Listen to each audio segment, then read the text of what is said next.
جو آیت کریمہ آپ حضرات کے سامنے تلاوت کی گئی ہے، اس کے اندر اللہ تبارک و تعالی نے نمرود کا واقعہ ذکر فرمایا ہے، جس نے اللہ کا انکار کیا اور خدائی کا دعویٰ کیا کہ میں ہی خدا ہوں، نعوذ باللہ۔ اور حضرت ابراہیم علیہ السلام سے حجت بازی کی اس بات میں کہ اللہ کون ہے، کہ جب میں خدا ہوں تو دوسرا خدا کون ہے، اس بات پر حجت بازی اس نے کی ہے۔ اور اس میں یہ بھی بتایا گیا کہ وہ کتنا بڑا احمق تھا۔ ایک طرف تو وہ خدائی کا دعویٰ کر رہا ہے اور دوسری طرف عقل سے بالکل پیدل ہے، اس کے اندر عقل ہی نہیں ہے کہ حضرت ابراہیم علیہ السلام نے ایک مثال اس کے سامنے پیش کی کہ میرا رب تو وہ ہے جو زندہ کرتا ہے اور مارتا بھی ہے۔ اب اس مثال کو وہ سمجھا ہی نہیں۔ اگر کوئی آپ کے سامنے کہے کہ اللہ تو وہ ہے کہ جو زندہ کرتا ہے اور مارتا ہے، تو بچے سے بچہ بھی سمجھ جائے گا کہ کیا کہنا چاہ رہے ہیں، کہ اللہ ہی موت دیتا ہے اور اللہ ہی زندہ کرتا ہے۔ لیکن وہ بیوقوف جو بالکل عقل سے پیدل، اس نے اس مثال کو سمجھا نہیں۔ اس نے سمجھا کہ کسی آدمی کو زندہ چھوڑ دینا یہ زندہ کرنا ہے، اور کسی کو مار دینا یہ مردہ کرنا ہے، موت دینا ہے۔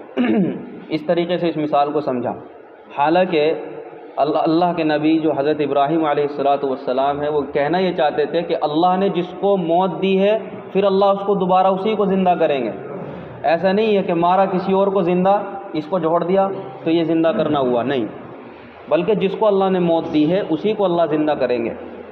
تو اس نے اس کو نہیں سمجھا، تو پھر حضرت ابراہیم علیہ السلام سمجھ گئے کہ یہ تو بڑا بیوقوف ہے، اس کو تو سمجھانا بڑا مشکل ہے، یہ سیدھی سادھی مثال نہیں سمجھا تو دوسری باتیں کیا سمجھے گا۔ تو پھر ایک ایسی مثال اللہ کے نبی حضرت ابراہیم علیہ السلام جو خلیل اللہ ہیں، اللہ کے دوست ہیں، انہوں نے ایسی مثال پیش کی کہ وہ لاجواب ہو گیا، اس کے پاس کوئی جواب نہ رہا اور اس نے ہار مان لی، شکست۔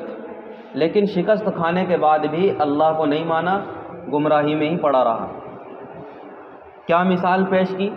حضرت ابراہیم علیہ السلام نے فرمایا کہ میرا رب وہ ہے جو سورج مشرق سے نکالتا ہے اور مغرب میں چھپا دیتا ہے، تو بھی کر کے دکھا دے اگر تو خدا ہے۔ اتنا کہنا تھا، وہ بالکل حیران رہ گیا۔ ظاہر سی بات ہے کوئی انسان اس کائنات کی چیز میں تبدیلی نہیں کر سکتا، کسی کے بس کی یہ بات نہیں ہے کہ وہ چاند کو ہاتھ لگا دے، چاند کے راستے کو بدل دے یا اس کے ٹائم ٹیبل کو بدل دے، کسی کے اندر یہ طاقت نہیں ہے، یا سورج کو مغرب سے نکال کے دکھا دے، کسی کے اندر یہ طاقت نہیں ہے۔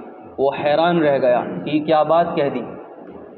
تو اس وقت اس نے شکست کھائی، پھر بھی اس نے اللہ کو نہیں مانا، وہ کفر میں ہی پڑا رہا۔ اور ظاہر سی بات ہے جس کے اندر تڑپ ہی نہ ہو تو اللہ تبارک و تعالی اس کو ہدایت نہیں دیتے۔ یہ آیت کریمہ ہے، واللہ لا یہدی القوم الظالمین، اللہ ظالموں کو ہدایت نہیں